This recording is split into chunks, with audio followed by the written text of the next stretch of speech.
Hello everyone, welcome to you in PYQ series of history जिसमें हम लोग history से रिलेटेड एंसेंट हो, मेडाइवल हो और मॉडर्न हो, बिहार स्पेसिफिक का, ठीक है, स्पेशली हम लोग क्या कर रहे हैं उसमें अ, समझेंगे कि किस टाइप के PYQ क्वेश्चंस आए हैं। और साथ ही ये भी बात करेंगे कि बिहार का जो PYQ है ये उसका क्या वेटेज है, मतलब हमको कितने डीप में जाकर PYQ को पढ़ना होगा।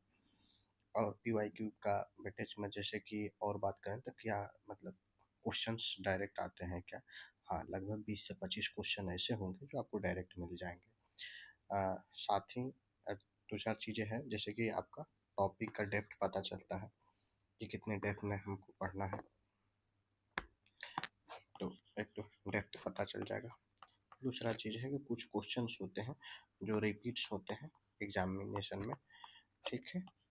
और उसके बाद हम लोग जो स्टैटिक क्वेश्चंस हैं उसमें भी हम लोग उसके साथ साथ स्टैटिक जो पोर्शन है उस टॉपिक से, और साथ ही एक और बात कर लेंगे कि थीम क्वेश्चंस के कि कहाँ से किस तरह क्वेश्चंस आ रहे हैं, उसको भी हम लोग एनालिसिस कर लेंगे PYQ के माध्यम से। जैसे कि आप देख रहे हो बिहार स्पेशल का हिस्ट्री है, जिसमें पहला जो क्वेश्चन है वो है oldest culture from Chirand of Bihar. तो बिहार का जो चिरांद जो है एक आर्कोलॉजिकल साइट है, ठीक ना, आर्कोलॉजिकल साइट है।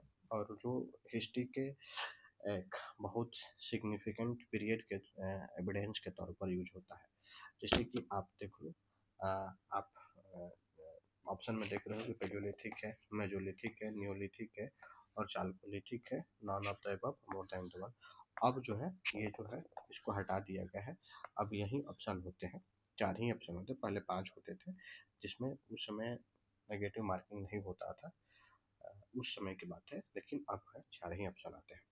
तो चिरांद किसका साइट है? तो चिरांद जो है एक न्योलिथिक साइट है। किसका साइट है? न्योलिथिक साइट है। आप याद रखना, चिरांद क्या है? न्योलिथिक साइट है। अगर हम लोग थोड़ी सी बात करते हैं कि हिस्ट्री का जो कल्चर क्रोनोलॉजी की अगर बात करें, आंसर में देख लो सी है, ठीक है ना। अगर हम लोग थोड़ा सा बात कर रहे हैं हिस्ट्री का क्रोनोलॉजी के बारे में, तो अच्छा एक पेज ले लेते हैं हम लोग थोड़ा सा। अगर अगर बात करें तो यहाँ पेज मिलेगा, तो आप देखो जैसे कि अगर बात करें हिस्ट्री की क्रोनोलॉजी की, ठीक है, तो क्रोनोलॉजी के तौर पर अगर आप देखोगे तो पहला जो हिस्ट्री है, ठीक है ना, जिसको हम लोग स्टोन एज बोलते हैं। दूसरा अगर अगर हम लोग स्टोन एज के बाद अगर बात करें तो वो है क्या? Bronze age. ब्रॉन्ज एज बोल रहे हैं, कपर एज क्या बोलते हैं उसको? इसको हम लोग बोलते हैं कपर एज, कपर एज, या फिर हम लोग इसी को बोलते हैं चालको लिथिक एज। दूसरा इसके जो टाइम पीरियड का है वो है, ठीक है, दूसरा का जो टाइम पीरियड है अगर आप देखोगे तो वो है ब्रॉन्ज एज। ब्रॉन्ज एज हो गया, मतलब ब्रॉन्ज एज में आपको पता है, थोड़ा सा पता करना है कि ब्रॉन्ज बना होता है किस चीज़ का, क्योंकि पूछ लेगा कि कौन सा किस टाइम में मेटल मिल जाता है। उसके बाद जो दूसरा जो पीरियड है इसको हम लोग बोलते हैं वैदिक एज। और जो वैदिक एज का जो टाइमिंग है वो है 1500 BC से लेकर 600 BC के आसपास का जो टाइमिंग है इसको कंसिडर किया जाता है। उसके बाद अगर देखोगे तो महाजनपद का टाइम पीरियड आता है, महाजनपद का जो टाइम है। और ये आप महाजनपद के अगर टाइम देखोगे होगा क्या, इसमें आपको 600 BC से लेकर लगभग 300 BC का जो टाइम पीरियड है ये हो जाता है महाजनपद। एक और मैंने वैदिक पीरियड बोला, तो वैदिक पीरियड जो है इसमें भी दो टाइप है। आप एक तो होता है 1500 BC से लेकर लगभग 1000 BC के टाइम, ठीक ना, यहाँ से लेकर फिर यही 1000 BC से लेकर, ठीक ना, 600 BC का बीच का जो टाइम है, तो ये जो पीरियड है इसको हम लोग बोलते हैं इसको बोलते हैं अर्ली वैदिक पीरियड, और इसको हम लोग बोलते हैं लेटर वैदिक पीरियड। आप इसको याद रखना है, क्यों लेटर वैदिक के पीरियड में ही बिहार का आर्यनाइजेशन होता है। आर्य या नाइजेशन, मतलब बिहार में आर्यन का आगमन कब हुआ है, लेटर वैदिक पीरियड में, तो इसको थोड़ा सा ध्यान रखना। उसके बाद महाजनपद मैंने बता दिया 600 BC से लेकर 300 BC। उसके बाद जो महाजनपद के बाद थी, यहाँ से महाजन के बाद, तो इसको हम लोग बोलते हैं मौर्य पीरियड। मौर्य कब से, 300 BC से लेकर लगभग 185 BC का जो टाइम पीरियड है वो है मौर्य पीरियड। मौर्य पीरियड में फिर उसके बाद, ठीक है, अगर क्लासिफिकेशन देखोगे तो मैंने बोला कि 300 BC से लेकर लगभग 185 BC का जो टाइम पीरियड है मौर्य पीरियड। उसके बाद जो है पोस्ट, इसके बाद ये जो है ये तो हो गया मौर्य पीरियड। उसके बाद पोस्ट मौर्य। पोस्ट मौर्य लगभग 185 से लेकर लगभग आपका 319 तक चलो, ठीक है, यहाँ तक का जो टाइम पीरियड है ये माना जाता है। उसके बाद 319 से लेकर लगभग 545 के आसपास इसको बोला जाता है गुप्ता पीरियड।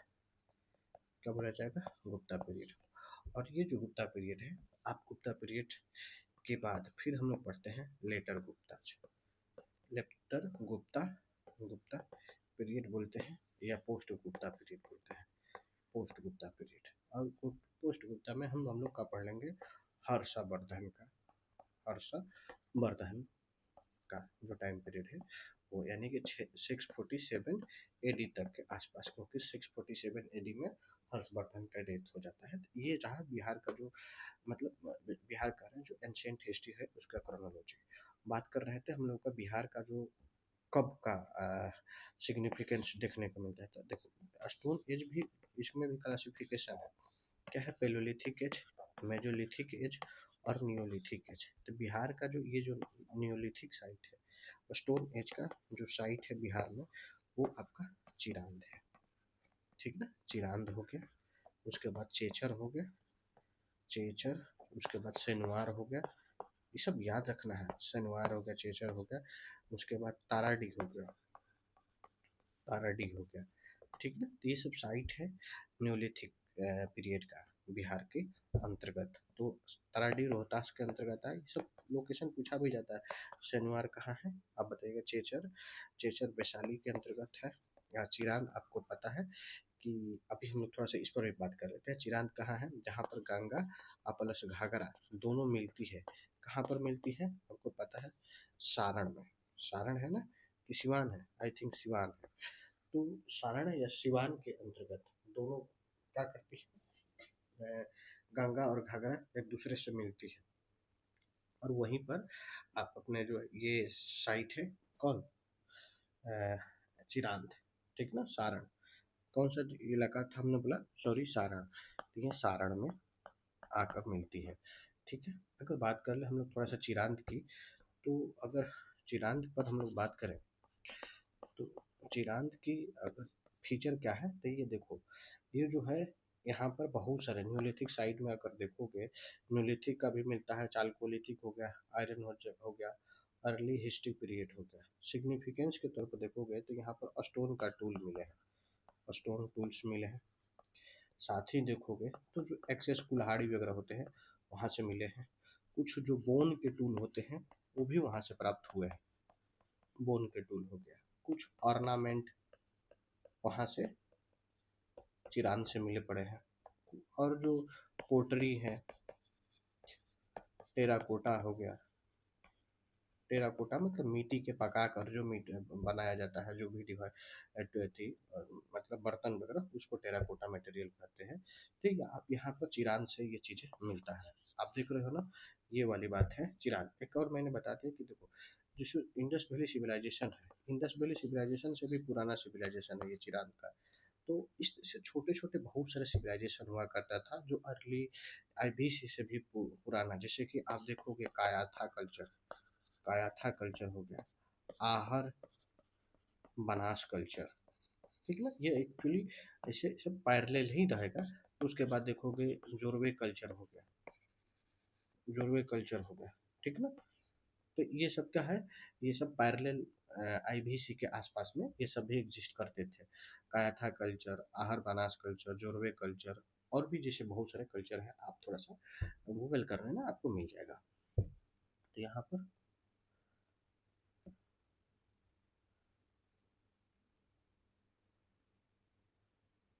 तो यहाँ तक लो ठीक है। अब आ रहा है कि ये तो क्वेश्चन दूसरा, आप यहाँ तक तो अपना देख लिए कि ये न्यूलिथिक साइट है। न्यूलिथिक से रिलेटेड जो भी क्वेश्चन था हम लोगों ने कवर करने की कोशिश किया। अब आ रहा है दूसरा क्वेश्चन है कि early record of Bakhtiyar Khilji invasion in Bihar in किस डॉक्यूमेंट के अंतर्गत बख्तियार खिलजी का इन्वेजन को मेंशन किया गया है। तो बिहार के अंतर्गत अगर बात करें तो आप देख रहे हो कि 64 में क्वेश्चन पूछा गया है 2080 के अंतर्गत। तो एक डॉक्यूमेंटेशन हुआ था तबाकत ए नासरी, ठीक ना। तबाकत ए नासरी के अंतर्गत ये चीज़ को मेंशन किया गया है, ठीक ना, कि बिहार पर अटैक हुआ था। और ये जो तबाकत ए नासरी है एक्चुअली जो दिल्ली, ठीक ना, क्या नाम है, एक्चुअली अगर बात करें जो दिल्ली सल्तनत है उस पीरियड में इस चीज़ का एविडेंस देता है। जो कि जैसे कि आपको पता है कि सेलेब डायनेस्टी है, तो सेलेब डायनेस्टी के बारे में थोड़ा जिक्र करेगा, इल्तुतमिश के बारे में बताता है, साथ ही रजिया सुल्तान है उसके बारे में तबाकत नसरी एज बुक जो है वो बताता है। तबाकत नसरी की अगर बात करें तो रिटेन कौन किया है, तो इसको रिटेन करने वाला जो आदमी है वो है मिनहाजुद्दीन सिराज। क्या बोला, मिनहाजुद्दीन सिराज, इनके द्वारा ये डॉक्यूमेंटेड किया गया है। और बात करें कि बख्तियार खिलजी के बारे में थोड़ा सा, तो बख्तियार खिलजी का पूरा नाम क्या था, इख्तियारुद्दीन मोहम्मद बख्तियार खिलजी। क्या नाम है, इख्तियारुद्दीन मोहम्मद इख्तियारुद्दीन मोहम्मद बख्तियार खिलजी। एक्चुअली अगर बात करें तो ये क्या है, तुर्क मिलिट्री कमांडर है, मिलिट्री कमांडर है। ये किसका मिलिट्री कमांडर है, जो स्लेव डायनेस्टी का, सॉरी, मोहम्मद गौरी का, किसका है, मोहम्मद गौरी का ये स्लेव है, मोहम्मद घोरी का ये का स्लेव है, ठीक है। अगर बात करें कि बिहार पर जो आक्रमण का इसका टाइम पीरियड है बख्तियार खिलजी का, तो आप देखोगे लगभग जो बहुत सारी बुकें हैं तो बताता है कि 1193 से लेकर 1194 के आसपास ये बिहार पर क्या करता है, अटैक करता है, ठीक है। अब जब अटैक करेगा तो करेगा क्या भाई, तो बिहार के अंतर्गत जो भी बुद्धिस्ट साइट है, आप देखोगे कि नालंदा, ठीक ना, आप देखोगे विक्रमशिला, और जो उदंतपुरी है, उदंतपुरी, ऐसे जो भी बुद्धिस्ट साइट है उसको क्या कर देते हैं ये लोग, डिस्ट्रॉय कर देंगे।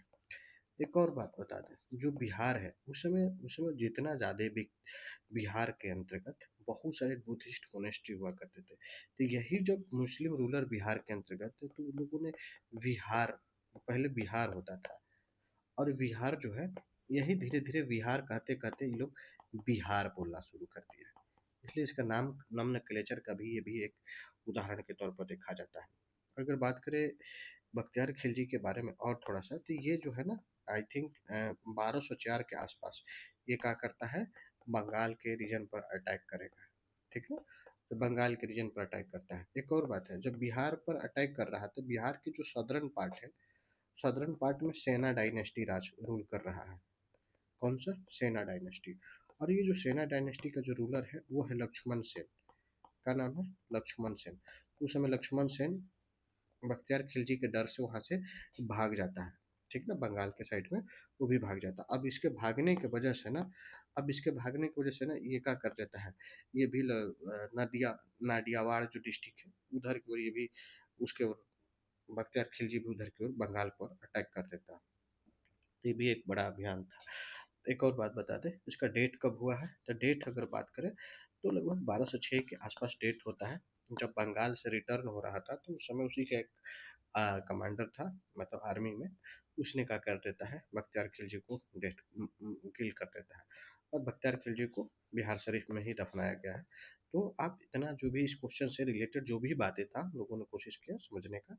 अगला जो क्वेश्चन है वो है, थर्ड नंबर क्वेश्चन है, famous Sufi saint of Bihar, ठीक है ना, Sharfuddin Maneri is related to which Sufi order.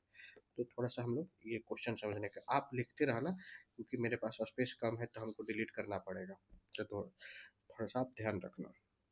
बात आ रहा है कि फेमस सूफी सेंट, ये सूफी सेंट क्या होता है उसको समझेंगे। दूसरा है कि सरफुद्दीन मनेरी साहब है, इनके बारे में भी देख लेंगे, और सूफी जो ऑर्डर है उनके बारे में सोचते हैं। तो सूफी ऑर्डर है क्या, थोड़ा सा ये समझने की कोशिश करते हैं। तो देखो सूफी जो सबसे पहले एक इस क्वेश्चन का आंसर क्या होगा, तो वो होगा फिरदौसी, ठीक ना। इस फिरदौसी सिलसिला से बिलोंग करते थे, आप देख लो आंसर इसका सी होगा, ठीक है। अब आ रहा है थोड़ा सा ये समझते हैं कि सूफी ऑर्डर क्या होता है। तो देखो सूफी ऑर्डर होने से पहले ये समझते हैं कि जो मुस्लिम कम्युनिटी है, ठीक, मुस्लिम कम्युनिटी के अंतर्गत आप देखोगे तो मुस्लिम जो कम्युनिटी है दो भाग में, एक को बोलते हैं सिया और एक को बोलते हैं सुन्नी। सिया किसको बोलते हैं, जो अली हुसैन को फॉलोअर है वो होते हैं सिया, और ये लोग मुहर्रम सेलिब्रेट करते हैं, जो मुहर्रम सेलिब्रेट करता है वो सिया है। दूसरा ये जो है सुन्नी लोग, ये अबू बकर को पूजा करते हैं, मतलब फॉलोअर है अबू बकर, ये अबू अबू बकर का पूजा करते हैं, मतलब वर्शिप करते हैं, पूजा तो नहीं करते हैं, प्रे करते हैं। तो ये लोग मुहर्रम सेलिब्रेट नहीं करते हैं। आप देखे होंगे कि औरंगजेब जो है मुहर्रम बैन करवा दिया था। औरंगजेब क्या था, अगर मुगल की बात करें तो मुगल कौन सा अथी था, तो ये लोग सुन्नी था। बात समझ में आया? ये सुन्नी और शिया की बात करें तो सुन्नी और शिया जो है अली को पूजा करता है, और अली जो है क्या है, ये जो प्रोफेट मोहम्मद है, ठीक ना, प्रोफेट मोहम्मद के दामाद थे, दामाद समझते हैं ना, चम्हाई, वे उनके दामाद थे। तो उनका मानना है कि ब्लड जो प्रोफेट मोहम्मद के ब्लड से आते हैं उनका जो फॉलोअर होगा वो शिया होता है। और जो ये अबू बकर है, ये क्या है, प्रोफेट मोहम्मद जो है, प्रोफेट मोहम्मद है, उनके ये लोग डिसाइपल हैं, और ये लोग उनके जो फॉलोअर है, उनके जो डिसाइपल के फॉलोअर है वो होते हैं सुन्नी लोग। ये तो शिया सुन्नी का कुछ क्लासिफिकेशन है। बात आ रहा है कि ये कैसे, अब इसके अलावा ये कहा हुआ सियावा ये सूफी सेंट, तो सूफी सेंट है क्या, सूफी सेंट ये लोग वो पर्सन है, ठीक ना, सूफी सेंट लोग, इनका जो मान्यता ये है कि इनकी जो मान्यता ये है कि मुस्लिम जो कम्युनिटी है, कॉम है, उसके अंतर्गत कुछ रिफॉर्म होना चाहिए। और रिफॉर्म के दौरान अगर आप देखोगे का तो ये लोग जो है, ये जो रैशनली म्यूजिक के माध्यम से रैशनली सोचेंगे, रैशनली सोचेंगे, साथ ही लॉजिकली बातों को रखेंगे, लॉजिकली हो गया, रैशनली हो गया, साइंटिफिक मैनर से उसमें चाहेंगे कि कुछ परिवर्तन आए, साइंटिफिक तरीके से तौर तरीका को फॉलो हो, उसकी ये लोग बात करेंगे, ठीक है। और अगर हम लोग बात करें सूफी सेंट की, तो ये क्या करते हैं म्यूजिक के माध्यम से, ये मतलब इसको हम लोग पीर मुरीद परंपरा भी कहते हैं, पीर मुरीद ट्रेडिशन भी बोलते हैं, ट्रेडिशन भी बोलते हैं, ठीक है। पीर मुरीद यानी गुरु शिष्य परंपरा इसको बोलते हैं। और इसमें होता क्या है कि अपने मतलब जो साइंटिफिक मैनर से रैशनली लॉजिकली इस तरीके से होकर हमको क्या करना है, उनके बारे में सोचना है। इस तरीके के आपको देखने को मिलता है इसमें सूफी सेंट में। तो जो सूफी सेंट में अगर आप देखोगे जो फेमस सूफी सेंट भारत में हुए हैं, तो ऐसे तो बहुत सारे सूफी सेंट हुए हैं, जिसमें से आप देखोगे सूफी सेंट की अगर बात करें तो सूफी सेंट में बहुत सारे हैं, जैसे कि सुहरावर्दी हो गए, सुहरावर्दी हो गए, ठीक है। अच्छा एक सुहरावर्दी हो गए। फिर आप देखोगे इसी में चिश्ती सिलसिला हो गया, चिश्ती हो गया, उसके बाद क्या था, फिरदौसी हो गया, सुहरावर्दी हो गया, फिरदौसी हो गया, चिश्ती हो गया, फिर दौसी हो गया। तो ये आप इनके बारे में जानते हैं, चिश्ती सिलसिला है, आप इनके बारे में जानते हो, जो अभी दिल्ली में आप निजामुद्दीन औलिया है उनके फॉलोअर है, और निजामुद्दीन औलिया का ही मतलब सलीम अकबर जो था इसका बहुत बड़ा फॉलोअर थे। तो आप इनके बारे में जानते हो, ये दौसी सिलसिला के जानते हो कि अहिया, ठीक ना, सरफुद्दीन मनेरी साहब जो है ये उनके फॉलोअर है, मतलब प्रोपागेटर है, अहिया मनेरी।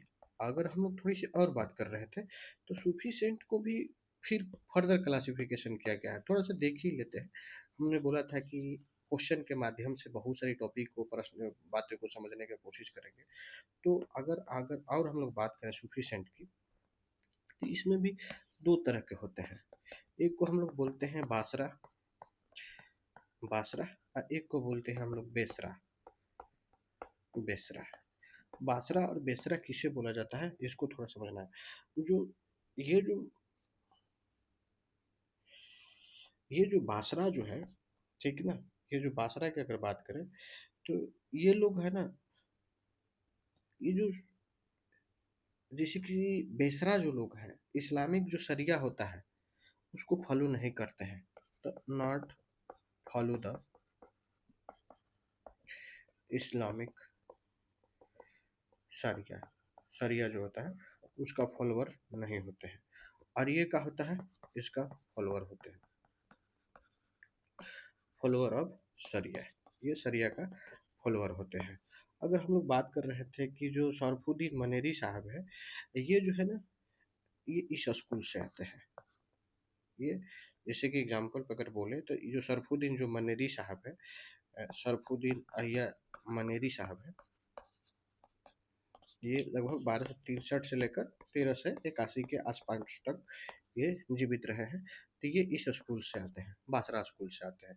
ये जो सरिया को हो उसको फॉलो करते हैं, और ये जो है ना बेसरा स्कूल वाले, ये सरिया को फॉलो नहीं करते हैं। आई होप कि ये 3 क्वेश्चन से आपको बहुत सारी चीज़ें सीखने को मिला होगा। आप कोशिश करना इसको लिख लिख के रखने के लिए, क्योंकि आपको बहुत हेल्प करेगा। ठीक ना, मैंने पहले भी कमिटमेंट कर चुका हूँ कि मैं आपको बताऊँगा, तो बड़ी डिटेल में बताऊँगा कि आपको क्वेश्चन के साथ कुछ कुछ हो जाए, स्टैटिक वाला भी चीज़ें कवर हो जाए। तो आपने यहाँ पर देख लिया कि शरफुद्दीन अहमद है, जो कि आप फिरदौसी ट्रेडिशन से बिलोंग करते हैं। 1263 में मनेर में उनका जन्म होता है, और बिहार शरीफ में इनका डेथ होता है। तो आप ये चीज़ याद रखना कि सूफी जो सर्किट है उसमें बिहार शरीफ भी आता है, और पटना के मनेर भी आता है, ये पटना में आता है। आप इनको थोड़ा सा रिकल करके रखना, अभी जाओगे तो आपको वहाँ पर इनका साइट मिल जाएगा। अब दूसरा जो चौथा क्वेश्चन है, Patna was made the capital of state by beach ruler. देखो ये बहुत बड़ा इंटरेस्टिंग क्वेश्चन है, मस्त क्वेश्चन है, इस पर भी हम लोग समझने की कोशिश करेंगे। अगर बात करें कि पटना कैपिटल कब बनाया गया, तो देखो पहले पटना के बारे में थोड़ा सा समझने की कोशिश करते हैं। अगर थोड़ी सी और समझ लिया जाए तो ऊपर एगो पेज लिया जाए जिसमें से क्या करेंट टेम्पलेट, अच्छा अच्छा,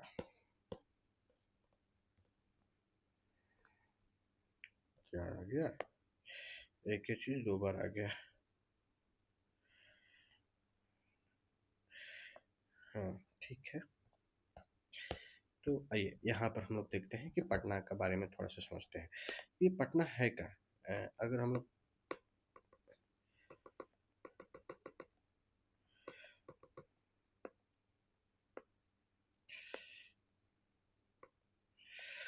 तो अभी हम लोग बात कर रहे थे पटना। पटना जो है, अगर हम लोग बात करें, ये तो मॉडर्न इसका नोमेनक्लेचर है, मॉडर्न टाइम में इसका नोमेनक्लेचर दिया गया है। लेकिन जब आप इसको एंशियंट कंटेक्स्ट में देखोगे पटना को, तो इसका अलग अलग नेम है। जैसे कि आप इसको देखोगे, इसको नाम बोला जाता है कुसुमपुर, कुसुमपुर बोलते हैं। इसी को बोलते हैं पाटलपुर, पाटलपुर। इसी को बोलते हैं पुष्पपुर, पुष्पपुर। या फिर इसी को बोलते हैं हम लोग पाटलिपुत्रा। ये एंशियंट टाइप में बात कर रहा है कि जो पाटलिपुत्रा है, इसको एस्टेब्लिश कौन किया है, ये जो एस्टेब्लिश करने वाला है, जो हरियांका डायनेस्टी है, ठीक ना, हरियांका डायनेस्टी का जो रूलर होता है वो है अजात शत्रु, अजात शत्रु। अजात शत्रु का मतलब क्या होता है, थोड़ा बताइएगा आप लोग कमेंट में। तो अजात शत्रु ने क्या किया है, एज ए फोर्ट के तौर पर, ठीक ना, सॉरी, पोर्ट के तौर पर, ठीक, पोर्ट के तौर पर पटना को क्या करता है, बसाता है, ठीक है। और यही पटना जब होता है क्या, जब उसका बेटा अजात शत्रु का जो सन है, ठीक है ना, उसको उदाइन बोलते हैं। और जो उदाइन है, उदाइन के टाइम पीरियड में होता क्या है, ये जो है पटना को कैपिटल बनाया जाता है। पाटली पुत्रा जो है क्या बन जाता है, कैपिटल बन जाता है। किसके टाइम में, उदाइन के टाइम पीरियड में, आई थिंक 541 के आसपास, बीसी के आसपास पटना का बनता है, एज ए कैपिटल के तौर पर डेवलप होता है। ये थोड़ा सा आप इसको रिकल करने का कोशिश करना। अब यहाँ तक तो ठीक है, पाटलिपुत्र एज ए कैपिटल होता है। लेकिन जब हम लोग बात कर रहे हैं किसकी, हम लोग बात कर रहे हैं मेडाइवल हिस्ट्री की। तो मेडाइवल हिस्ट्री में एक बार जब second Afghan ruler Afghan ruler Delhi पर बैठता है, कब? आई थिंक 545 के आसपास से लेकर 555 के आस तक, जिसमें सूर डायनेस्टी राज करता है। कौन सा डायनेस्टी? सूर डायनेस्टी। और सूर डायनेस्टी का जो रूलर है, ठीक ना, वो बिहार के सासाराम का रहने वाला है। सासाराम का जागीरदार हुआ करता था उसका फादर, और वो बंदा दिल्ली पर राजा बैठता है, तो वो पटना को राजधानी बनाता है, ठीक ना। पटना को एज ए पाटलिपुत्र को क्या करता है, एज ए कैपिटल के तौर पर एस्टेब्लिश करेगा। बात समझ में आ गया?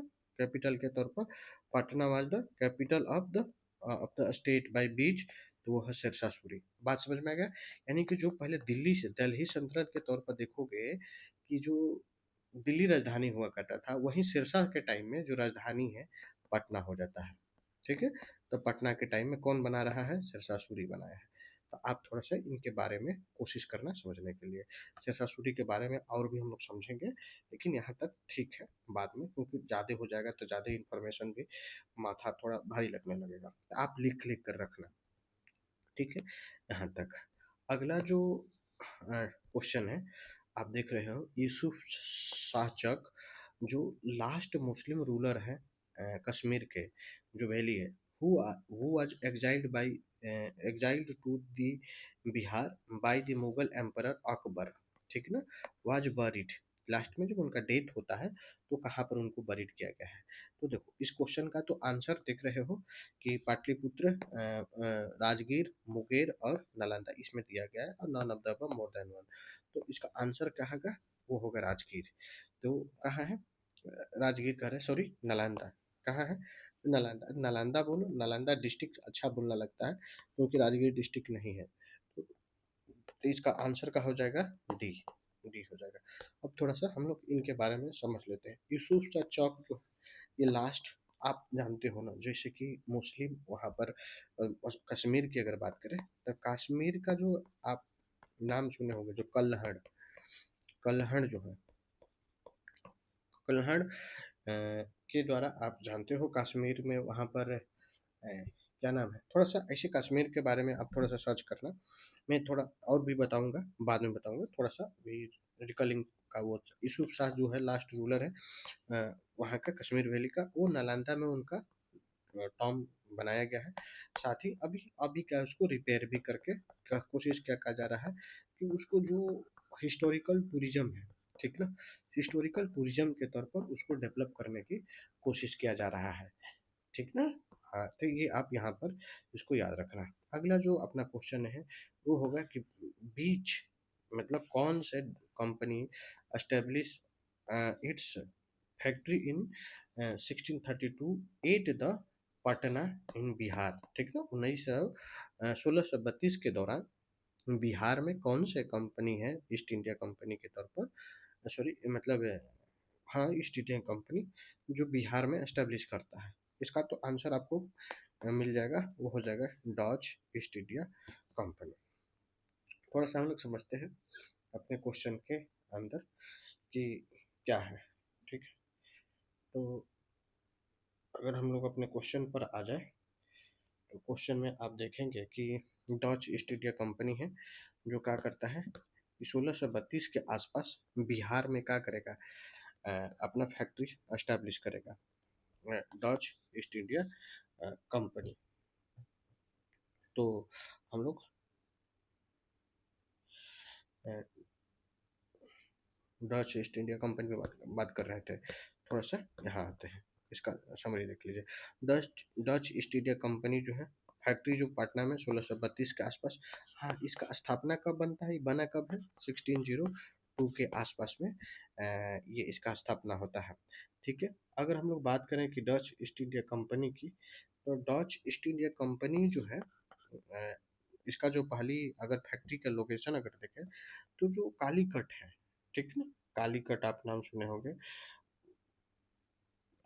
कालीकट में अपना हो गया, चिंसूरा हो गया, वहाँ पर ये लोग अपना फैक्ट्री स्टैब्लिश करते हैं। चिंसूरा हो गया, कालीकट हो गया। और अगर आप देखोगे,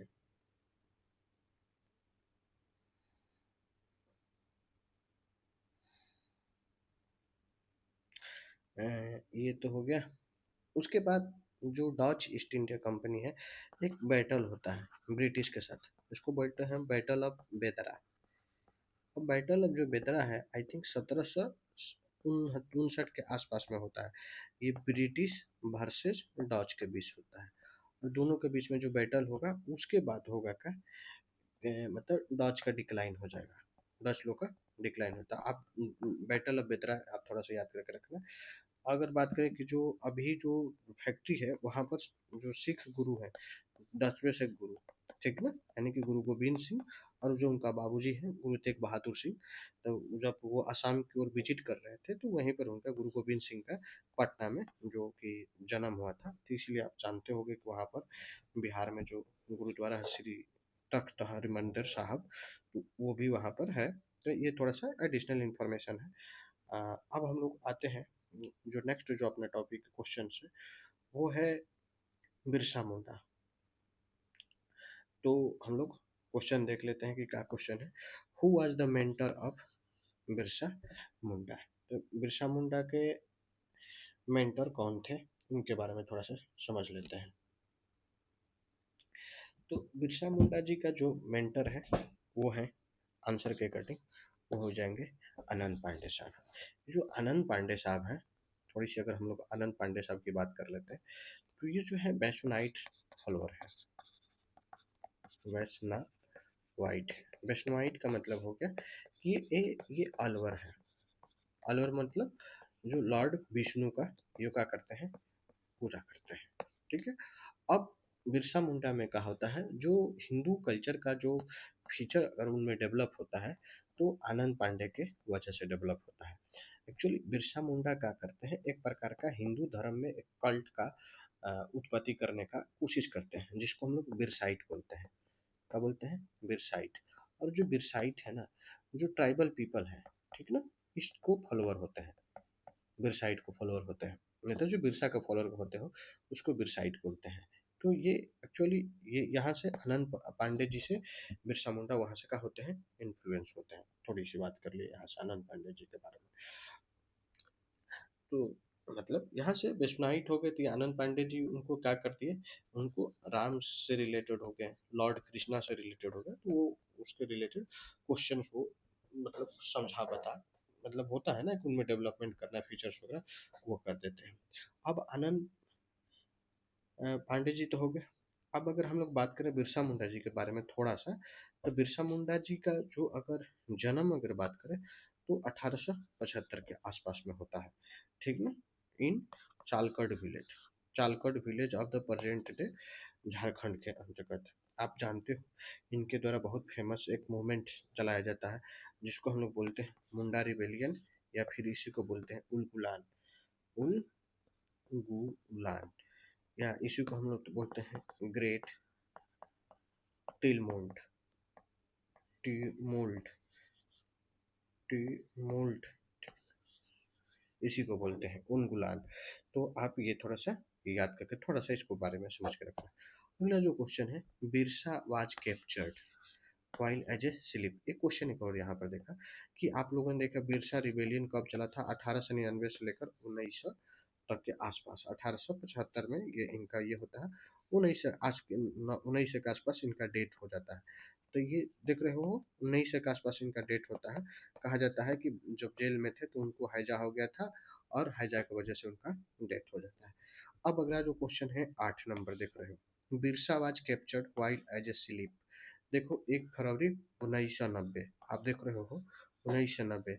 आप देखो मेरा जो डेट ऑफ बर्थ अगर देखोगे तो लगभग इसे थोड़ा सा ही 5-6 साल के आसपास का है। तो क्या लगता है कि ये जिंदा रहते हैं, ये बहुत क्वेश्चन यहाँ से देखो, ये सोचो और ये सोचो, ऑप्शन के हिसाब से देखो, मिलाओ, देख रहे हो। तो इस बेसिस पर आपको समझ में आ गया होगा कि इसमें से कोई भी ऑप्शन जो है सही नहीं है। तो none of the above more than the one, तो इस क्वेश्चन का आंसर क्या हो जाएगा, none of the above more than the one, तो आंसर हो जाएगा ई। देखो तो इनको कब कैप्चर किया गया था, 3 मार्च 1900 के आसपास में इनको कैप्चर कर लिया गया था, जब वो सोए हुए थे अपने फॉलोअर के साथ।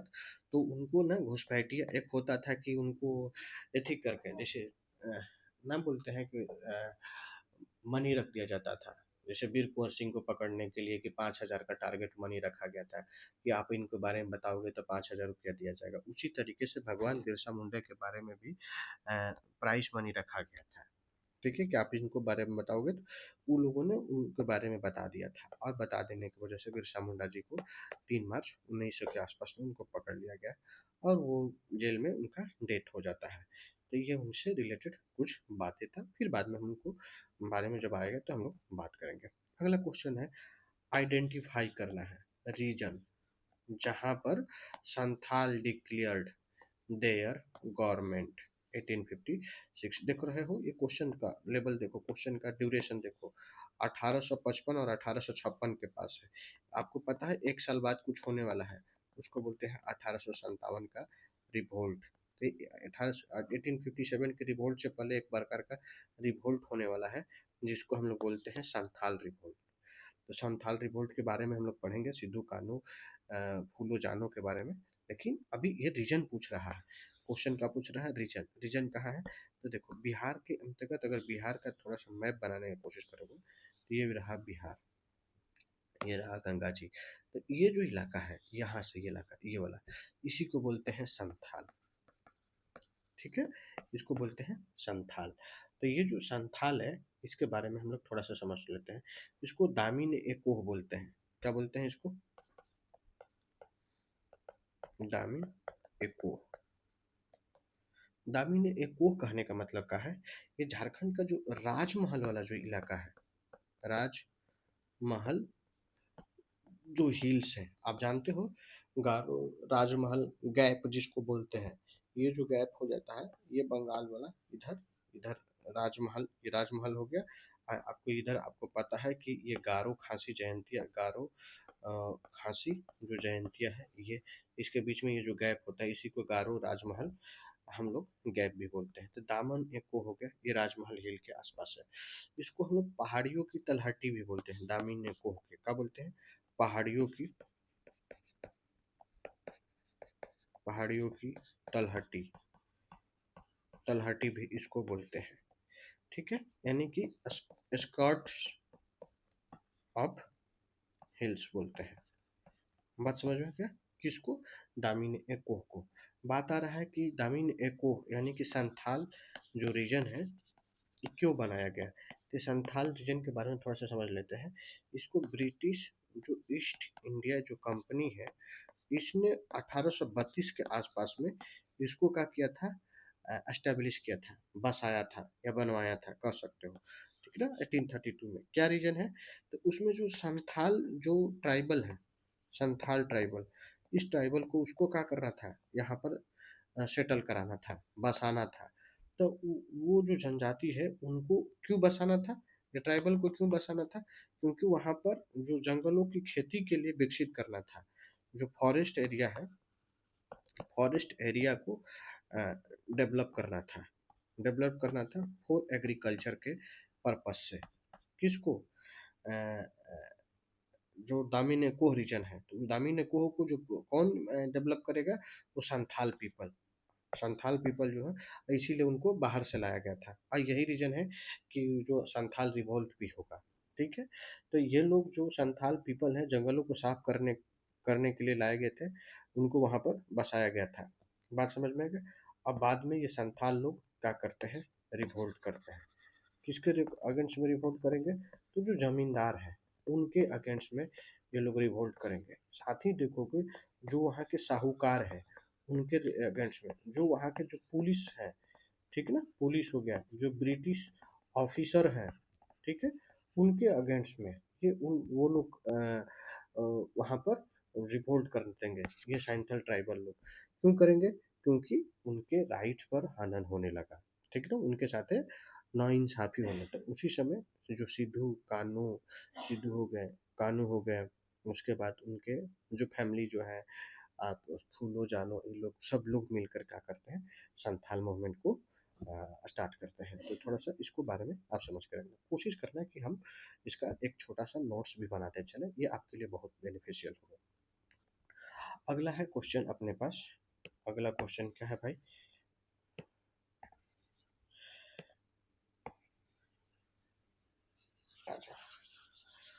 अगला क्वेश्चन अगला क्वेश्चन ये है कि which of the following was not a reason for making sepoy as East India Company rebellious. मतलब कौन से इसमें से कारण नहीं है जो कि ईस्ट इंडिया कंपनी रिबेलियन को सिपाही होने मतलब सिपाही जो बनते थे वो कारण नहीं है, मतलब सिपाही रिवोल्ट करने के लिए which of the following was not a reason for making sepoy of the East India company. मतलब ईस्ट इंडिया कंपनी में एज ए रिबेलियन के तौर पर रिबेलियन होने के लिए क्या कारण नहीं था। तो देख रहे हैं effort of officer of the company to spread the Christianity. क्या ऑफिसर के द्वारा क्रिश्चियनिटी को बढ़ावा देने की वजह से सिपॉय मूवमेंट चालू हुआ था, ठीक। या फिर order to sepoy to travel on ship, या ये भी एक कारण था क्या कि जो होता था ना, एक और आप बाद में पढ़ोगे जब हम लोग इंडियन हिस्ट्री जब 1857 का रिपोर्ट जब पढ़ेंगे तो वहाँ पर एक इनलिस्टमेंट एक्ट बनता है। तो उस वो भी एक ये उसकी बात किया जा रहा है, इनलिस्टमेंट एक्ट की बात किया जा रहा है। स्टॉपेज ऑफ भाता, हाँ ये भी छोटा मोटा एक कारण भी था जो कि अ, होता क्या था कि भाई जो इंडियन जो पीजे थी पुलिस होते थे उन लोग उसको बोलते थे पीजेंट इन यूनिफॉर्म वो लोग बोलते थे, या फिर बोलते थे ब्राउन पीजेंट भी ब्राउन पुलिस बोलते थे ऐसे करके इंडियन को। या फिर मतलब वो लोग हम लोगों को अच्छा ढंग से देखता नहीं था तो ऐसे ऐसे करता था। तो ये तो अदर रीजन था। Order to sepoy the travel in on the ship, ये भी कारण था। और effort to spread of Christianity, ये भी कारण था। ये कारण था जिसकी वजह से रिबेलियन किया गया था ईस्ट इंडिया कंपनी के जो भी सिपाही थे उनके वर्कर। लेकिन क्या ये कारण था द इनएफिशिएंसी ऑफ ऑफिसर? आपको लगता है कि उसके वजह से रिबेलियन किया गया है? तो नहीं, ये कारण नहीं था। तो आंसर इसका डी हो जाएगा। ये कारण इसका आंसर डी है। अब डी आपको याद रखना, ठीक है। अब आप थोड़ी सी अगर ईस्ट इंडिया कंपनी के बारे में समझने की कोशिश करोगे तो ईस्ट इंडिया कंपनी है क्या, तो आपको पता है कब बना है।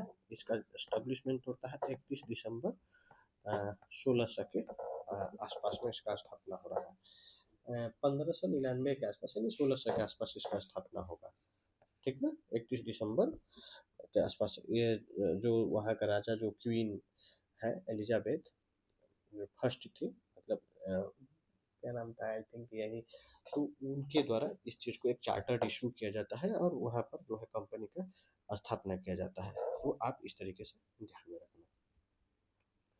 अगला जो अपना क्वेश्चन है वो है रिवोल्ट ऑफ 1857 से। तो अगर हम लोग बात करें ये क्वेश्चन को, बहुत इंटरेस्टिंग क्वेश्चन है और मस्त क्वेश्चन है, इस पर हम लोग को अटेम्प्ट लेने की ज़रूरत है। अगर क्वेश्चन की बात करें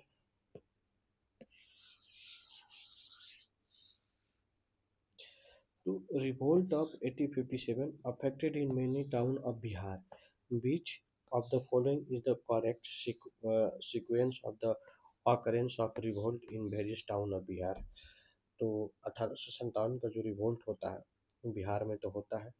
अब वो बताना है कि कहाँ से स्टार्ट होता है कहाँ तक उसका जाता है, तो उसी को ऑकरेंस के क्रोनोलॉजी बताना है।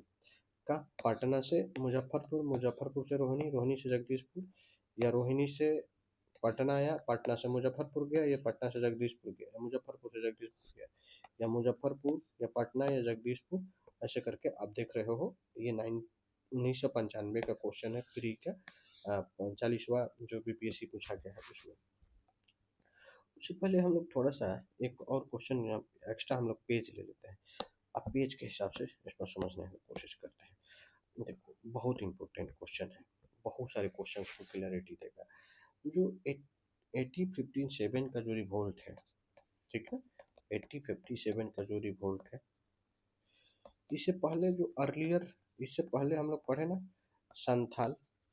तो संथाल कब होता है 1855 से लेकर 56 के आसपास, जो बिहार के जो संथाल रीजन है उस रीजन में, राजमहल वाला रीजन में, पाकुड़ हो गया, वो सब इलाका में देखोगे भागलपुर हो गया, बांका हो गया, उस इलाके में। तो 1857 का जो रिवोल्ट है, इसको जो जो बीडी सावरकर है उसको बोलते हैं, वो बोलते हैं कि first war of the independence है 1857 का जो रिवोल्ट है उसके बारे में। तो ये अगर हम लोग बात करें भारत के अंतर्गत पर अगर देखें तो ये फर्स्ट, ठीक है ना, लार्ज स्केल पर, फर्स्ट लार्ज स्केल पर इंडियन के द्वारा, ठीक है ना, ब्रिटिश ईस्ट इंडिया कंपनी के अगेंस्ट में, ठीक है ना, स्टार्ट किया गया मूवमेंट है। आप कह सकते हो कि ये जो है ये फर्स्ट एफर्ट था इंडिपेंडेंस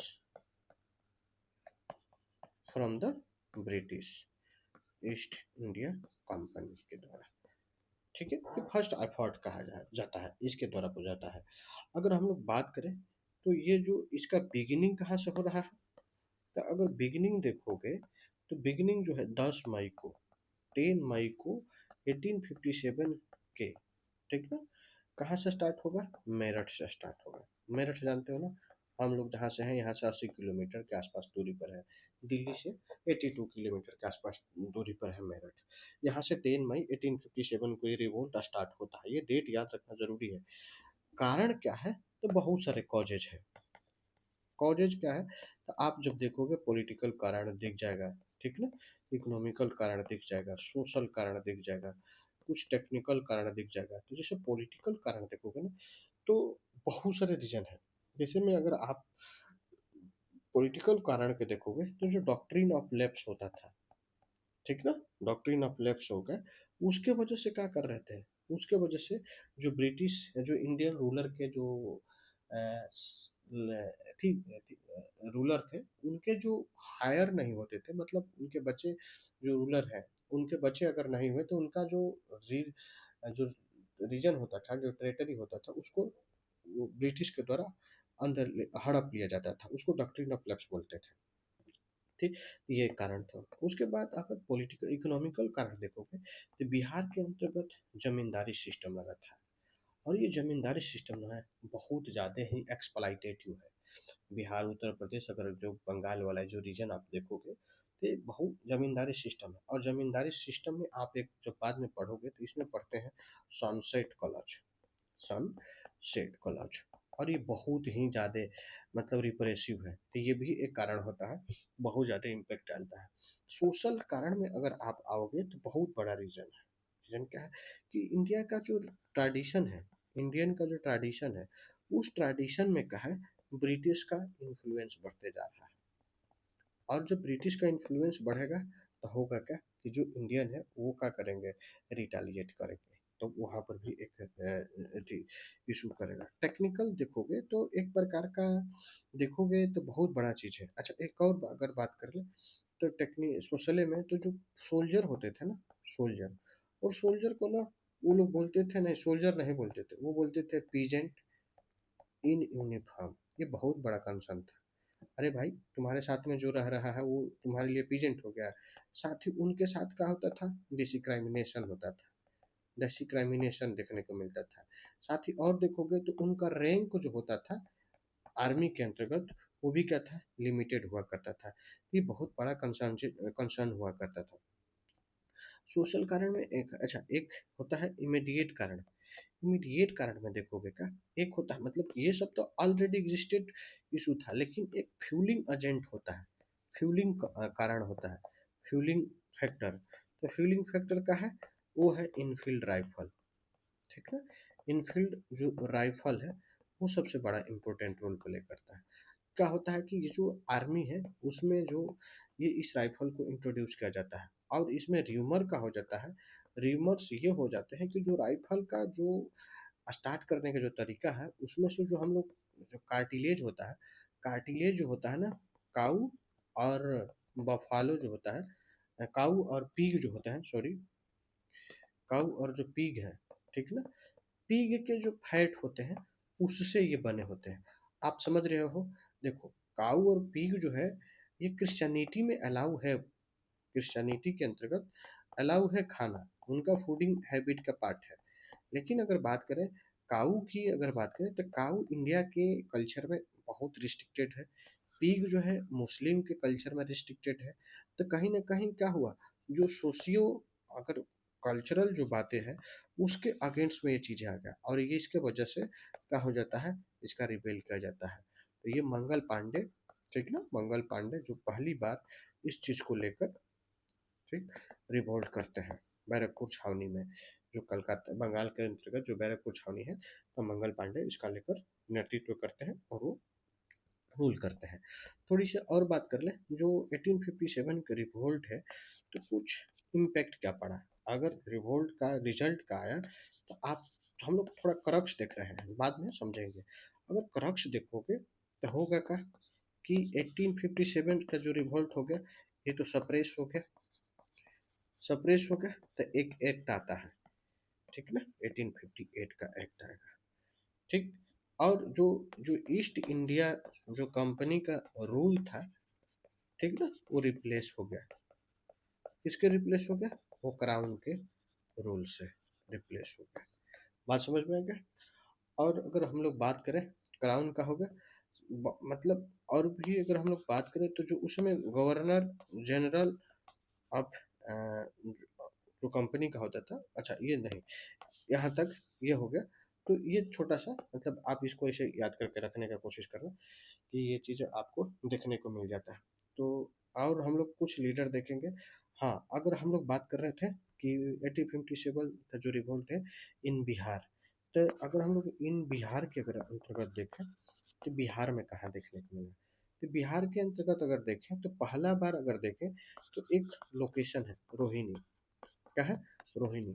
ये रोहिणी कहाँ है, देवघर में, देवघर में, देवघर के रोहिणी से ये कारवां जो होता है स्टार्ट होता है।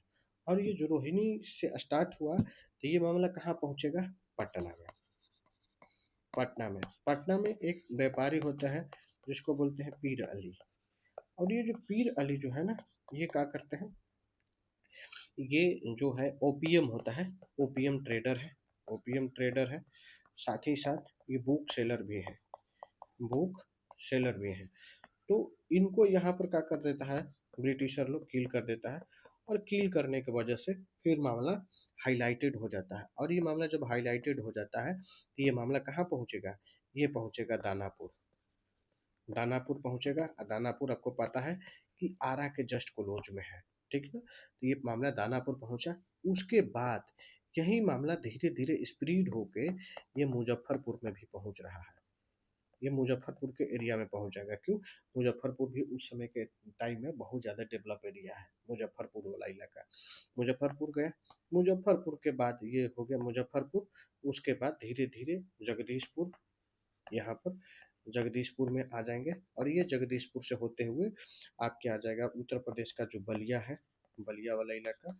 उसके बाद मऊ जो है, आजमगढ़ हो गया, मऊ आजमगढ़, उसमें मऊ नहीं बोलते थे, उस समय आजमगढ़ हुआ करता था, ये आजमगढ़। और आजमगढ़ से यही धीरे धीरे धीरे धीरे आपको पहुंचेंगे सपोर्ट करने के लिए, ठीक ना, ये कानपुर में जो रहते हैं है ना, नाना साहब, उनको भी ये सपोर्ट करके आते हैं, फिर वो रिटर्न हो जाते हैं। वो कब रिटर्न होते हैं, 23 अप्रैल को ये रिटर्न होते हैं 1858 के आसपास। ये लगभग जब रिटर्न कर रहे थे तो इनको गोली लग जाती है, ठीक ना, गंगा को पास कर रहे थे, एंट्री कर रहे थे बिहार में। तो ये 3 दिन बाद का होता है, 26 अप्रैल को, ठीक है, इनका डेथ हो जाता है। तो आई थिंक हम लोग जो भी बाबू वीर कुंवर सिंह से रिलेटेड जो भी बातें था यहाँ पर, मतलब जगदीशपुर, यहाँ पर जगदीशपुर में क्या होता है कि जो वीर कुंवर सिंह है, ठीक है, वीर कुंवर सिंह बिहार के अंतर्गत इनको लीड करते हैं। वीर कुंवर सिंह साथ ही साथ बिहार के, वीर कुंवर सिंह के जितने भी बड़े जो भाई रहे, भतीजे रहे, परिवार वाले, वो सारे लोग भी इसमें क्या हो जाते हैं, इन्वॉल्व हो जाते हैं। और ये पूरे तरीके से बहुत ही ज़्यादा ट्रेजिडिक, मतलब कहा जाता है कि ये जो बंदे हैं लगभग 80 ईयर ओल्ड है, और 80 साल के बूढ़ा के अंतर्गत ये कहा जाता है बिहार में कि 80 साल के बूढ़े के अंतर्गत आया जोश पुराना था, खूब लड़ा। जिसमें तो आप जो आप पढ़े होंगे, जो सुभद्रा कुमारी चौहान जो है, उनका बुक है रानी लक्ष्मीबाई, जो पोयम है, आप उसमें पढ़िएगा तो आपको वीर कुंवर सिंह के बारे में दिखाया जाता है। एक और बात करें, जो अगर वीर कुंवर सिंह, तो जो वीर कुंवर सिंह है ना, अगर 1857 के रिवोल्ट में कोई सबसे सक्सेसफुल पर्सन है, ठीक ना, सक्सेसफुल पर्सन है, तो वो वीर कुंवर सिंह है, सबसे मोस्ट सक्सेसफुल। और एक और होते हैं खान करके हैं, अ, कुछ है, आप जब आप रायबरेली वाला इलाका में, तो वो भी है खान साहब, उनका भी बहुत बड़ा रोल योगदान देखा जाता है 1857 के रिवोल्ट में। तो आप यहाँ से इस क्वेश्चन के बारे में समझ गए होंगे। अब क्वेश्चन पर हम लोग आते हैं, तो मामला कहाँ से स्टार्ट हुआ था? रोहिणी से स्टार्ट हुआ था। रोहिणी से स्टार्ट हुआ तो कहाँ पहुंचा? रोहिणी, उसके बाद पटना, पटना से मुजफ्फरपुर, उसके बाद जगदीशपुर। तो ये अपना क्वेश्चन का आंसर हो जाएगा बी। तो आप इसको ध्यान में रखना, ठीक है। हमने ऑलरेडी जो भी चीजें था उसको बात कर लिया है। अगला जो क्वेश्चन है इसमें टॉपिक है 12 नंबर, वो है which of the following statement is correct. इसमें से कौन सा स्टेटमेंट है जो करेक्ट है? महाराजा ऑफ डुमराव, ये जो हमारे डुमराव के महाराजा साहब हैं, दरभंगा के, और हथवा जो हो गया गोपालगंज के अंतर्गत, and their follow landlord help the English with the man and money in 1857। अच्छा देखो, ये थोड़ा बहुत सही लग रहा है, क्योंकि ये लोग सपोर्ट किए हैं, डुमराव के हो, दरभंगा को हो, या हथुआ महाराजा हो, ये लोग क्या करते हैं, ब्रिटिश को सपोर्ट करते हैं। ये थोड़ा सा देख लो, मेन और मनी के साथ, और ऑप्शन के हिसाब से समझ रहे हैं। इन 1857 महाराजा ऑफ दरभंगा, डुमराव और हाथवा एंड देयर फेलो, मतलब उनके जो भी नीचे के लैंडलॉर्ड हैं, हेल्प करते हैं इंग्लिश को with the man but not with money. ये मनी से क्यों नहीं सपोर्ट करेंगे भाई? ऑब्वियस ही बात है, उसी लिए आपको बनाया ही है, जमींदार है, तो आपको तो देना ही पड़ेगा। तो ये तो क्वेश्चन आपका गलत हो जाएगा। अगला अगला क्वेश्चन जो ऑप्शन है, 1857 के रिवोल्ट में महाराजा ऑफ दरभंगा, डुमराव और हाथवा एंड उनके जो भी फेलो है, help the English with money but not man, ये भी नेगेटिवली है। महाराजा ऑफ दरभंगा, डुमराव एंड हाथवा एंड अपोज द ब्रिट, ये ऐसा हो, ये नहीं होता। तो इस बेसिस पर कहेंगे कि जो ए ऑप्शन है यही करेक्ट है। तो आओ 12 का जो ऑप्शन थोड़ा सा देख लेते हैं क्या हुआ है। तो वो जो हो जाएगा क्वेश्चन का आंसर अगर देखें तो ए है। क्या है? ए है। आप देख लो। अब हम लोग बात करें डुमराव जो जमींदार है, थोड़ा सा आपको पता है कि जो जो दरभंगा जो जमींदार थे, उसका जो दरभंगा राज घराना है, उसका जो स्थापना कराने वाले हैं वो है महेश दास। महेश दास। और ये जो अकबर के टाइम में हुआ करते थे, तो वो कोर्ट में, ठीक है ना, बहुत टैलेंटेड आदमी थे, बहुत टैलेंटेड आदमी महेश दास। उनके वजह से वो मतलब दरभंगा राज घराने का स्थापना होता है। उसके बाद डुमराव जो बक्सर के अंतर्गत आता है, डुमराव महाराजा। उसके बाद हथवा अगर देखोगे तो ये आई थिंक गोपालगंज के अंतर्गत आता है। तो आप थोड़ा सा इसको गूगल कर लेना, इनके बारे में पढ़ लेना है। तो ये सब चीज़ें हैं, ठीक है। आगे चलते हैं। अगला जो क्वेश्चन है, अगला क्वेश्चन क्या है? City of Bihar Sharif. बिहार शरीफ का जो सिटी है, was a important one in the middle age. Middle age में बिहार शरीफ किस बात के लिए फेमस था, उसके बारे में समझते हैं। तो मिडिल एज में अगर देखोगे, मिडिल एज में तो बिहार शरीफ किस लिए फेमस है? तो बिहार शरीफ की अगर बात देखोगे, बिहार शरीफ बहुत ही सिग्निफिकेंट रीजन रहा है। अगर एंशियंट टाइम में देखोगे तो भी इसका सिग्निफिकेंस देखने को मिल जाएगा।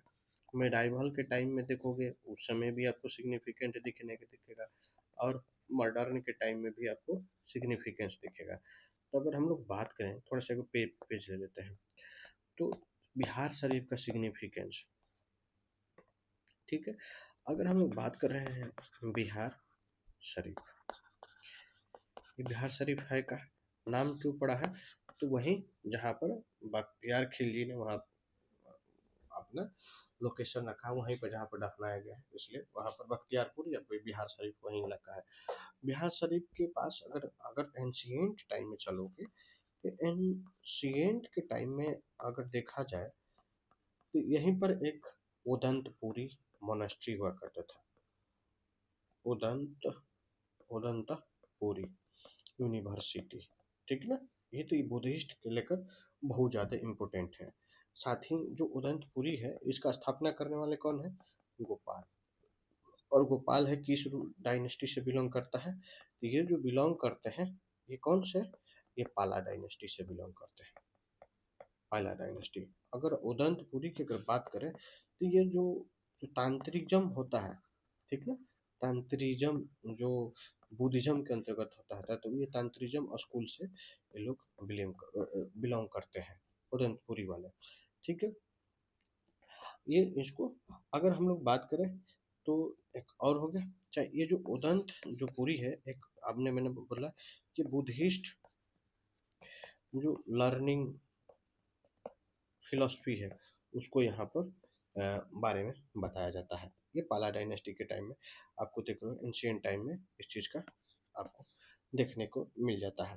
अगर हम लोग यही चीज़ को अगर बात करें बिहार शरीफ का, तो मेडाइवल के टाइम में देखोगे, तो मेडाइवल के टाइम में क्या देखोगे, तो यहाँ पर बहुत सारे जो सूफी सेंट आए, हम लोग सूफी जो सेंट है उनको आपको बिहार में देखने को मिल जाएगा। सूफी सेंट मैंने बताया ना, जो अहिया मनेरी है, अहिया मनेरी, अहिया मनेरी साहब जो है, मैंने बताया था कि 1263 से लेकर 1381 के आसपास, आई थिंक, हाँ, ये थोड़ा सा टाइम स्केल इसको हटाना।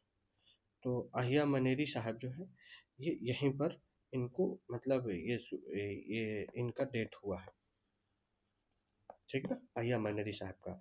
अहिया मनेरी साहब हम लोगों ने बात किया था पीछे में, आप देखा होगा कि ये जो फिरदौसी सिलसिला है, सूफी ऑर्डर है, उनके ये वो रहे हैं। तो आप क्या देख रहे हो, एक एक ये जो मेडाइवल एरिया में टाइम में देखोगे, ये रिलीजियस साइट भी है, रिलीजियस सेंटर भी है। बात समझ में आ गया, मेडाइवल के टाइम में रिलीजियस सेंटर के तौर पर काम कर रहा है। और यहाँ पर बहुत सारे, जैसे कि अगर देखोगे तो ये प्रशासनिक, ठीक ना, एडमिनिस्ट्रेटिव एडमिनिस्ट्रेटिव सेंटर भी के तौर पर काम करेगा। एडमिनिस्ट्रेटिव सेंटर के तौर पर अगर बात करें तो जो बख्तियार खिलजी है, बख्तियार जो खिलजी है, वो क्या करता है, यहाँ पर अपना एडमिनिस्ट्रेटिव सेंटर के तौर पर यहाँ पर रहकर काम करता है। तो ये भी बात आपको देखने को मिल जाएगा वहाँ पर। तो कुल मिलाकर अगर हम लोग बात करें तो जो उदंतपुरी है, क्वेश्चन क्या था कि किस लिए फेमस है, as a centre of trade, normal सी बात है, जहाँ पर रिलीजियस सेंटर होगा तो भी करेगा। Centre for studies, yes, Odantapuri. Administrative centre, yes, Nalanda, ये Bakhtiyar Khilji. As a religious centre, yes, आया मनेरी। तो आप क्या देख रहे हो, अच्छा, ये आप अगर देखोगे religious centre, administrative centre, centre for studies, तीन तो चीज़ें आपको क्लियरिटी दिख रहा है। तो दो, तीन, चार, ऐसा कौन ऑप्शन नहीं है जो कि ये हो जाए, तो आप वन को हटा सकते हो, तो ये अपना ऑप्शन सी आ जाएगा। तो आप यहाँ से एनालाइज कर सकते हो उसके बारे में, सी ऑप्शन सही है, ठीक है। अगला क्वेश्चन है कि बिहार ओरिजिनली मीन्स क्या होता है, बिहार का मतलब ओरिजिनल मतलब क्या है। आ जाओ थोड़ा सा हम लोग अपने क्वेश्चन के ओर बढ़ते हैं। देखो, Buddhist monastery, land of angels, Arya Pradesh, या लैंड ऑफ ग्रीनरी। थोड़ा सा हम लोग बिहार के बारे में कोशिश करते हैं, समझते हैं बिहार का मतलब क्या है। देखो, अलग अलग टाइम में देखोगे ना तो बिहार का अलग अलग नाम है। अगर अगर बिहार का देखोगे, जो अर्थ सॉरी अथर्ववेद है, क्या मैंने बोला, अथर्ववेद, अथर्वा वेदा, जो हम लोगों का फोर्थ वेदा है। अब फोर्थ वेदा में बिहार को अथर इसको वरात्य कहा गया है, वरात्य कहा गया है, ठीक है ना। ये वरात्य, वरात्य का मतलब होता है कि जो घुमंतु होते हैं उनका रीजन, तो ये अथर्ववेद में ये रीजन ऑफ वरात्य कहा गया है, यानी घुमंतुओं का रीजन कहा गया है अथर्ववेद के अंतर्गत। धीरे धीरे अगर आप देखोगे, जब जिस तरीके से बिहार में होता क्या है, आर्यनाइजेशन, तो आर्यनाइजेशन जब हो रहा, हम लोगों ने बात किया है आर्यनाइजेशन कब होगा बिहार का, तो आर्यनाइजेशन ऑफ बिहार अगर देखोगे तो जो लेटर वैदिक पीरियड है उस समय में बिहार में आर्यन का आगमन होता है, और धीरे धीरे ये करते कहाँ डेवलप करने लगते हैं। तो आपको पता है कि जो पहले आता है कुल, उसके बाद आता है बीस, उसके बाद आता है ग्राम। कुल आता है, जो वहाँ पर इसका जो रूलर होता है उसका कुलापति बोलते हैं, कुलापति। यहाँ जो रूलर आता है उसका विषयापति होता है, विषयापति। और यहाँ जो रूलर आता है उसको बोलते हैं हम लोग ग्रामीणी, ग्रामीणी, और उसके बाद उसको बोलते हैं जन, और जन के बाद आता है जनपद, और यही जनपद जब बड़ा हो जाएगा, ठीक है ना, तो इसको हम लोग महाजनपद बोलेंगे, महाजनपद आज बोलेंगे। बड़ा बड़ा लार्ज सिटी सेंटर इसको बोलते हैं, ये लार्ज सिटी सेंटर, ठीक है। ये इसे जन से मिलकर जनपद बना है। अब थोड़ा सा इसका कलेक्शन है। अब आ रहा है कि बिहार में जब जनपद के जब देखोगे तो जो अंगुतर निकाय है, अंगुतरा निकाय, अब ये बताता है कि बिहार में क्या हो रहा है। ये बिहार में आप देखोगे तो बिहार के अंतर्गत इसमें आपको 3 साइट मिलेगा। एक मगध का साइट हो जाएगा, उसके बाद आप देखोगे एक बज्जी हो जाएगा, दूसरा आप अगर देखोगे तो अंग हो जाएगा। ये 3 साइट आपको देखने को बिहार के अंतर्गत मिलेगा। अब ये जो मगध वाले हो गए और बज्जी वाले जो हो गए, बाद में ये तो सब एक में मर्ज हो जाता है एज ए मगध के तौर पर। और जो मगध के रूलर होते हैं ये स्पॉन्सर करेंगे, किस चीज़ को स्पॉन्सर करने वाले हैं, तो ये जो सॉरी, अगर हम लोग थोड़ा सा इसको छोटा कर लेते हैं,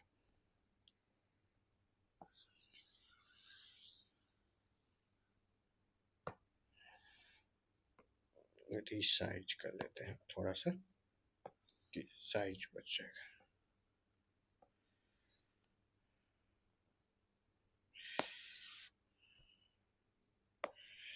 ठीक है, तो अगर हम लोग बात करें मगध की, तो मगध में आप देखोगे क्या, तो मगध के जो भी रूलर बनेंगे, ठीक है ना, तो जो रूलर बन रहे हैं मगध का वो स्पॉन्सर करेंगे, किसको स्पॉन्सर करेंगे, वो स्पॉन्सर करेंगे बुद्धिज्म को।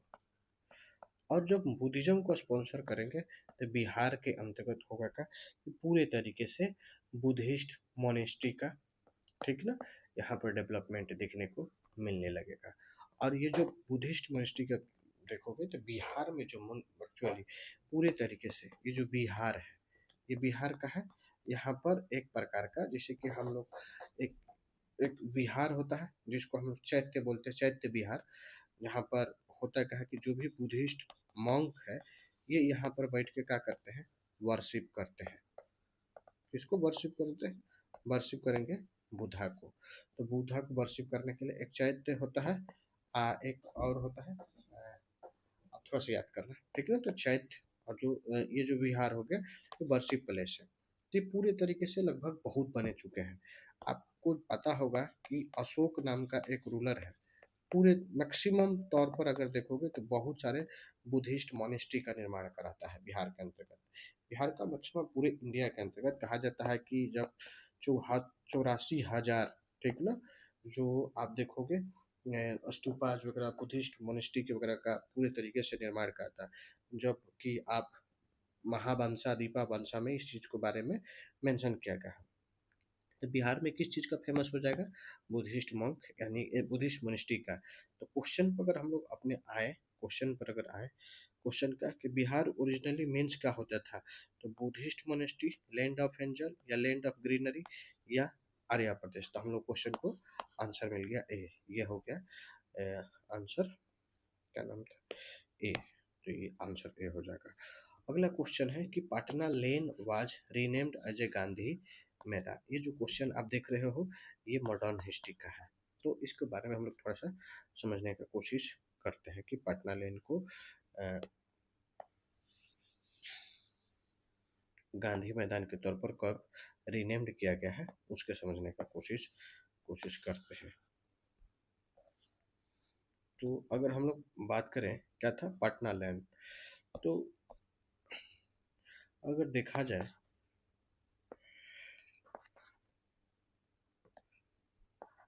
पटना लॉन, तो पटना लॉन का नाम क्या किया गया है, रीनेम्ड किया गया है, रीनेम्ड एज ए महात्मा गांधी मैदान।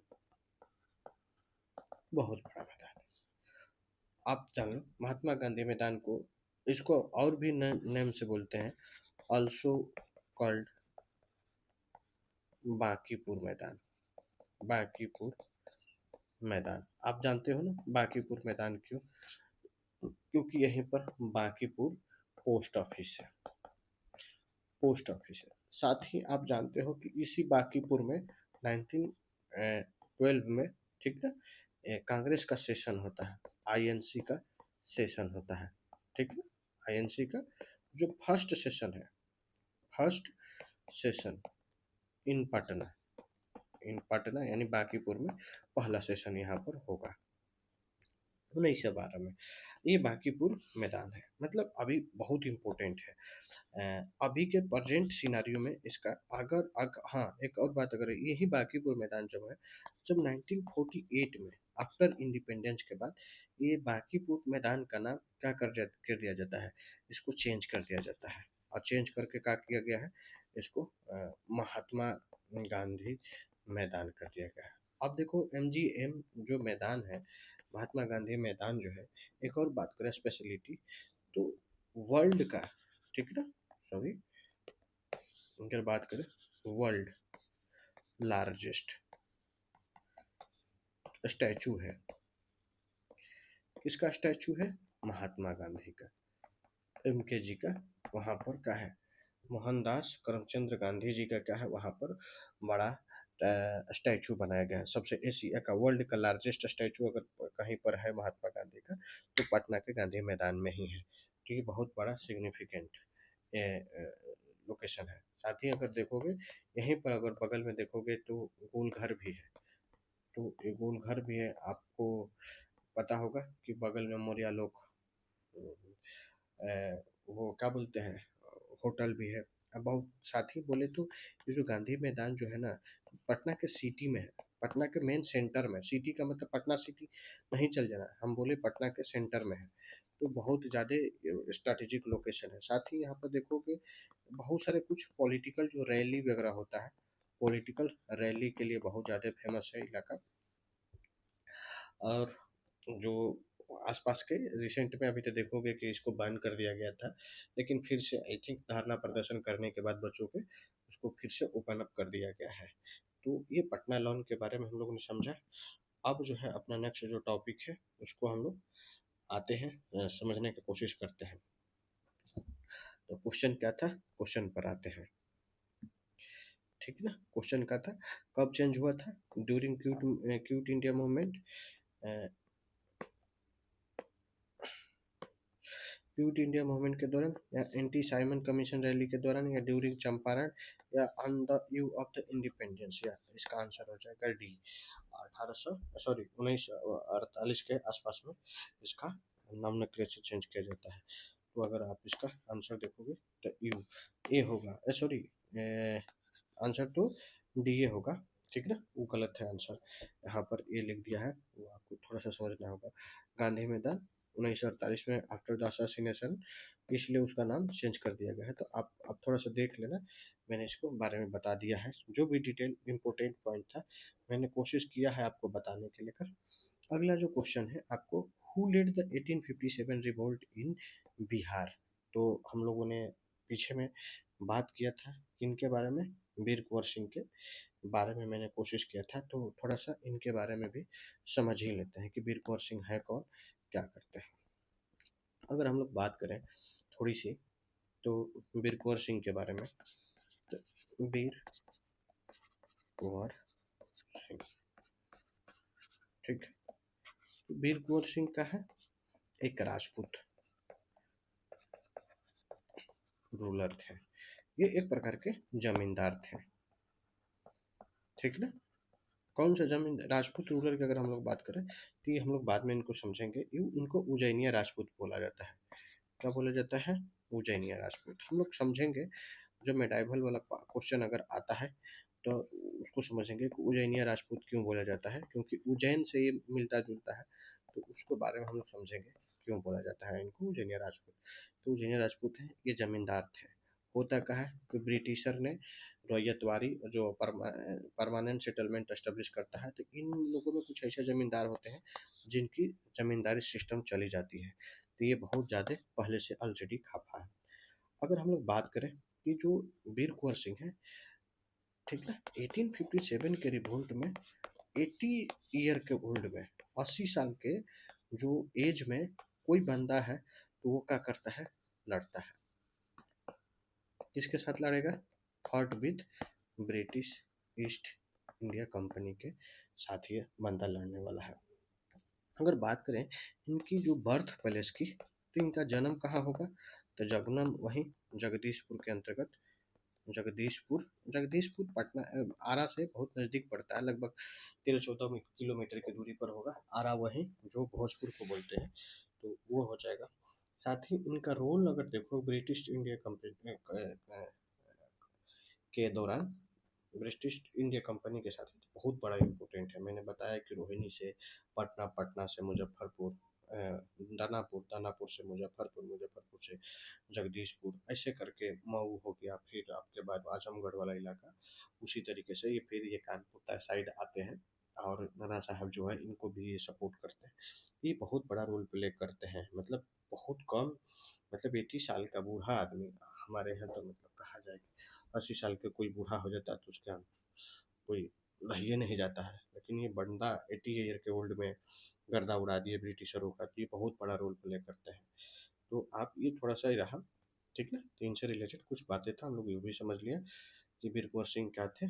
तो क्या पूछ रहा है कि when was Veer Kunwar Singh, was Kunwar Singh leader of 85 revolt?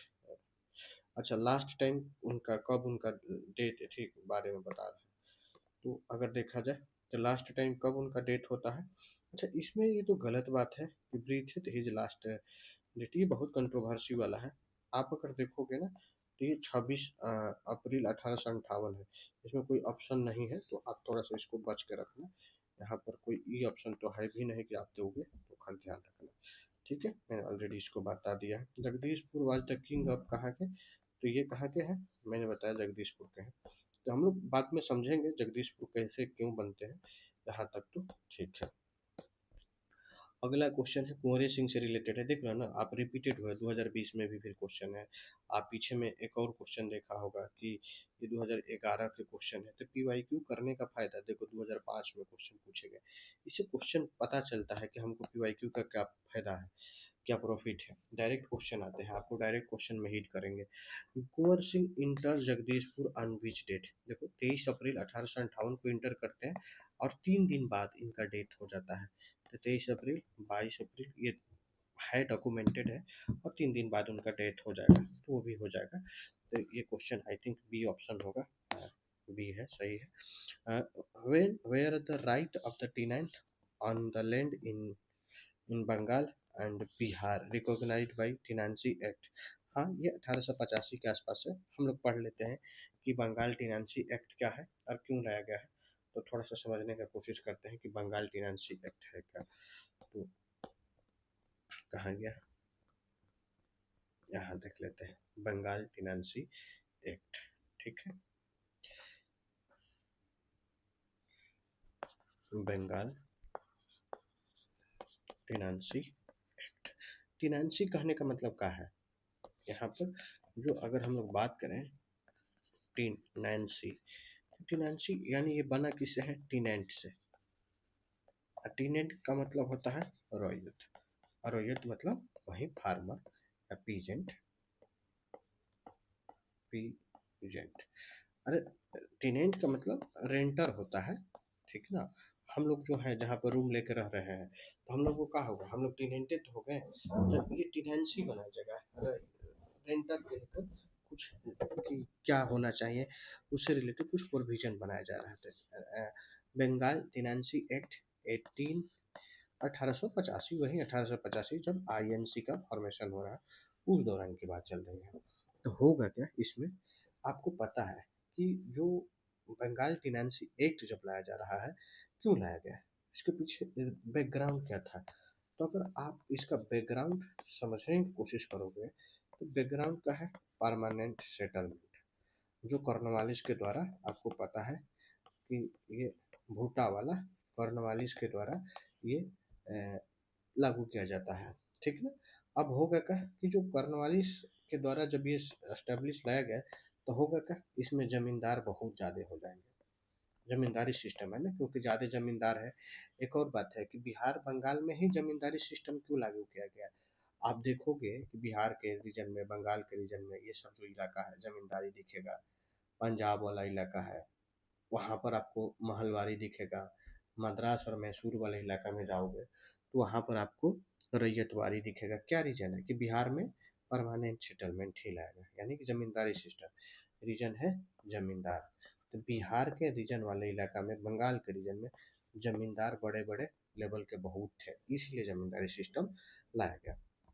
अगला बात आ रहा है कि ये जमींदार अब वर्सेस टीनेंट के बीच में बहुत बड़ा चैलेंजेस होते रहता था। अब इस चैलेंजेस को क्या किया गया, रिफॉर्म किया गया। तो अब इसको लेकर मैंने कि जो जमींदार थे टीनेंट को क्या करते थे, एक्सप्लॉइट करते थे। एक्सप्लॉइट का मतलब शोषण करते थे, आप समझ सकते हैं। और इसी शोषण को रिड्यूस करने के लिए, कम करने के लिए, रिड्यूस करने के लिए, समझ रहे हो ना, क्या लाया गया, बंगाल टिनांसी एक्ट 1855 लाया गया। बात समझ में आ गया। इसके रिड्यूस करने के लिए, एक्सप्लॉइटेशन को रिड्यूस करने के लिए, जो टिनांट होते हैं उनको ग्रीवांस होता है उसको रिड्रेसल करने के लिए। तो अब इसमें क्या किया गया, तो इसका फीचर क्या है, फीचर अगर आप देखोगे, अच्छा फीचर यहाँ देखो, तो फीचर अगर हम लोग देखने की कोशिश करें तो फीचर के तौर पर देखोगे हम, इसमें होगा का प्रोटेक्शन दिया जाएगा। किसको प्रोटेक्शन दिया जाएगा, टीनेंट को। बात समझ में आएगा। दूसरी हो गया ऑक्यूपेंसी राइट दिया जाएगा। ऑक्यूपेंसी समझ रहे हो ना, ऑक्यूपेंसी राइट कहने का मतलब कि आप अगर किसी भी रीजन पर ऑक्यूपाइड कर लिए हो, कितने साल के लिए, 12 साल के लिए, तो आपका वहां पर अब राइट हो जाएगा, ऑक्यूपेंसी राइट उसी को बोलते हैं। साथ ही देखोगे इसमें एक और है, रेगुलेशन राइट दिया गया कि act try to control the excessive rent charge by the zamindar. तो यहाँ से रेगुलेशन एक्ट भी लाया गया। देखो बहुत बहुत खतरनाक ये सिस्टम हुआ करता था, ठीक ना। अब जमींदारी सिस्टम, अब सनसेट लॉ लाना ला देना, साथ ही अबसेंटिज्म ऑफ लैंड लॉर्डिज्म होता था। ये लोग जब समझ रहे हो ना, एक जमींदार के नीचे कम से कम 50 गो जमींदार हो जाता था। तो ये भी बहुत बड़ा चैलेंजेस होता था रैयत के ऊपर, तो बहुत ज़्यादा बर्डन हो गया। Record of right, land right और टेनेंसी डिटेल को क्या किया जाता था, उसको भी रिकॉर्ड किया जाता था। तो मैंने क्या बोला, रिकॉर्ड ऑफ राइट्स, इसको भी मेंशन किया जाता था। तो बंगाल टीनेंसी एक्ट लाया गया था। होप कि आपको ये सब चीज़ें हम लोग यहाँ तक कोशिश करते हैं समाप्त करने के लिए। अगले टॉपिक में मिलेंगे। आप इसको कोशिश करना है लिख लिख कर समझने का। आपने छोटा छोटा एक क्रक्स नोट्स भी बना लेना, आपके टॉपिक के साथ ये बहुत हेल्प करेगा। क्योंकि जब हम लोग पूरे तरीके से जब बिहार स्पेशल पढ़ेंगे तो ये आपको बहुत बड़े तौर पर, बहुत इम्प्रूवमेंट के तौर पर दिखेगा। कोशिश करेंगे कि आप कोशिश कीजिएगा कि प्लीज़ आप इसको थोड़ा शेयर करें। और आपको यहाँ तक के लिए बहुत बहुत धन्यवाद।